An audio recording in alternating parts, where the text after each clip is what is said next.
خلیفہ ہارون رشید نے ایک دفعہ اپنے محل میں شراب نوشی کی محفل سجا رکھی تھی۔ وزراء اور امیر بیٹھے تھے کہ بہلول بھی وہاں آ پہنچا۔ اس نے بادشاہ کی حرکتوں کو خاموش نگاہوں سے دیکھا تو ہارون رشید کو اس کی نصیحتیں یاد آ گئیں۔ نشے کے ترنگ میں اس نے سوچا کہ اس سے پہلے کہ بہلول کوئی ایسی بات کر دے جس سے میرا سر جھک جائے، وہ خود پہل کرے۔ اور اس نے بہلول سے کہا کہ بہلول، میرے ایک سوال کا جواب دو گے؟ بہلول نے کہا جی ہاں حضور۔ ہارون رشید نے سوال کیا کہ بہلول یہ بتاؤ کہ اگر کوئی شخص انگور کھا رہا ہو تو کیا وہ حرام ہے؟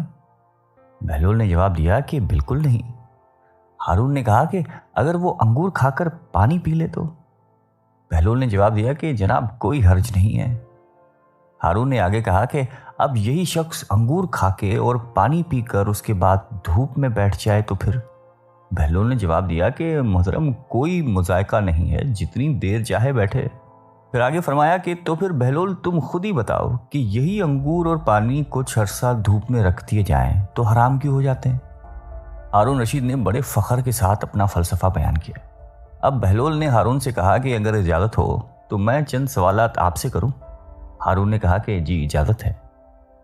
بہلول نے سوال کیا کہ علی جاں یہ بتائیے کہ اگر کسی آدمی کے سر پہ تھوڑی سی مٹی ڈال دی جائے تو کیا اس کو کوئی نقصان پہنچے گا؟ خلیفہ ہارون رشید نے فوراً جواب دیا کہ نہیں۔ اس کے بعد اگر اس کے سر پہ تھوڑا سا پانی ڈال دیں تو کیا اس شخص کو کوئی تکلیف ہوگی؟ ہارون بولا کہ نہیں، بالکل نہیں ہوگی۔ پھر بہلول بولا کہ اگر اس مٹی اور پانی کو ملا کر ایک اینٹ بنائی جائے اور اس شخص کے سر پہ ماری جائے تو کیا نقصان ہوگا؟ تم بھی عجیب باتیں کرتے ہو بہلول۔ ہارون ہنسا اور کہا کہ اس کا تو سر ہی پھٹ جائے گا۔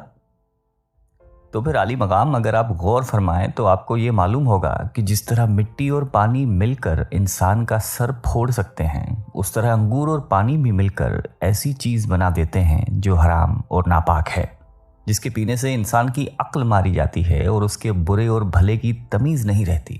اس لیے اسلام نے اس کے پینے والے پر سزا واجب کی ہے۔ بغداد کے ایک بڑے بازار میں ایک فقیر نان بائی کی دکان کے سامنے سے گزر رہا تھا۔ اس نے ہر طرح کے کھانے چولہوں پر چڑھائے ہوئے تھے جس سے بھاپ نکل رہی تھی۔ ان کھانوں کی خوشبو ان کی لذت کا پتہ دے رہی تھی اور ارد گرد کے گزرنے والوں کو اپنی طرف متوجہ کر رہی تھی۔ بیچارے فقیر کا دل بھی للچایا، لیکن غریب کے پاس مال کہاں تھا جو ان کھانوں کی لذت خرید سکتا۔ لیکن وہاں سے ہٹنے کا بھی دل نہیں چاہ رہا تھا۔ کھانوں میں اتنی خوشبو تھی کہ بھوک پڑ رہی تھی۔ بلاخر اس نے اپنے تھیلے کو کھولا، اس میں سے سوکھی ہوئی روٹی نکالی اور کھانے کی دیگ کی بھاپ سے اسے نرم کر کے کھانے لگا، جس میں کھانے کی خوشبو بسی ہوئی تھی۔ نان بھائی چپ چاپ یہ تماشا دیکھ رہا تھا۔ جب فقیر کی روٹی ختم ہوئی اور وہ چلنے لگا تو نان بھائی نے اس کا راستہ روک کر کہا کہ کیوں مسٹنڈے، کہاں بھاگ رہا ہے؟ لا میرے پیسے نکال۔ کون سے پیسے؟ فقیر نے حیران ہو کر پوچھا۔ اچھا، کون سے پیسے؟ ابھی جو نے میرے کھانے کی باپ کے ساتھ روٹی کھائی ہے وہ کیا تیرے باپ کی تھی؟ اس کی قیمت کون چکائے گا؟ عجیب انسان ہو تم، فقیر نے کہا۔ وہ باپ تو ہوا میں اڑ رہی تھی۔ اگر میں نے اس کے ساتھ روٹی کھا کر خود کو بہلانے کی کوشش کی ہے تو اس میں تیرا کیا گیا جس کی قیمت ادا کروں؟ بس ادھر ادھر کی باتیں مت کر، میں تیری جان ہرگز نہیں چھوڑوں گا، میں اپنا مال وصول کر کے رہوں گا۔ نان بھائی نے یہ کہہ کر فقیر کا گریبان ہی پکڑ لیا۔ بیچارہ فقیر پریشان ہو گیا کہ اس ہٹے گٹے نان بھائی سے اب کس طرح جان چھڑائی جائے۔ اتنے میں بہلول کا ادھر سے گزر ہوا۔ وہ ان کے قریب رک کر ان کی باتیں سننے لگا۔ فقیر نے اس کو ہمدرد جان کر تمام قصہ سنایا تو وہ نان بھائی سے بولا کہ بھائی یہ تو بتاؤ کہ کیا اس غریب آدمی نے تمہارا کھانا کھایا ہے؟ نہیں، کھانا تو نہیں کھایا، مگر باپ سے فائدہ تو اٹھایا ہے۔ میں نے اس کی قیمت مانگی ہے، لیکن اس کے سمجھ میں یہ بات ہی نہیں آ رہی۔ نان بھائی نے کہا بالکل درست کہہ رہے ہو تم، بالکل صحیح۔ بہلول نے سر ہلایا اور اپنی جیب سے مٹھی بھر کر سکے نکالے اور وہ ایک ایک کر کے ان سکوں کو زمین پہ گراتا جاتا اور کہتا کہ نان بھائی یہ لے پیسوں کی آواز پکڑ، یہ لے اپنے کھانے کی باپ کی قیمت، ان سکوں کی کھنک میں وصول کر لے، لے یہ سکون کی آواز تیرے کھانے کی خوشبو کی قیمت ہے۔ ارد گرد کھڑے لوگ ہنس ہنس کر پاگل ہو گئے تھے۔ نان بھائی اپنے خفت مٹا کر بولا کہ یہ پیسے دینے کا کون سا طریقہ ہے؟ بہلول نے جواب دیا کہ اگر تو اپنے کھانے کی بھاپ اور خوشبو بیچے گا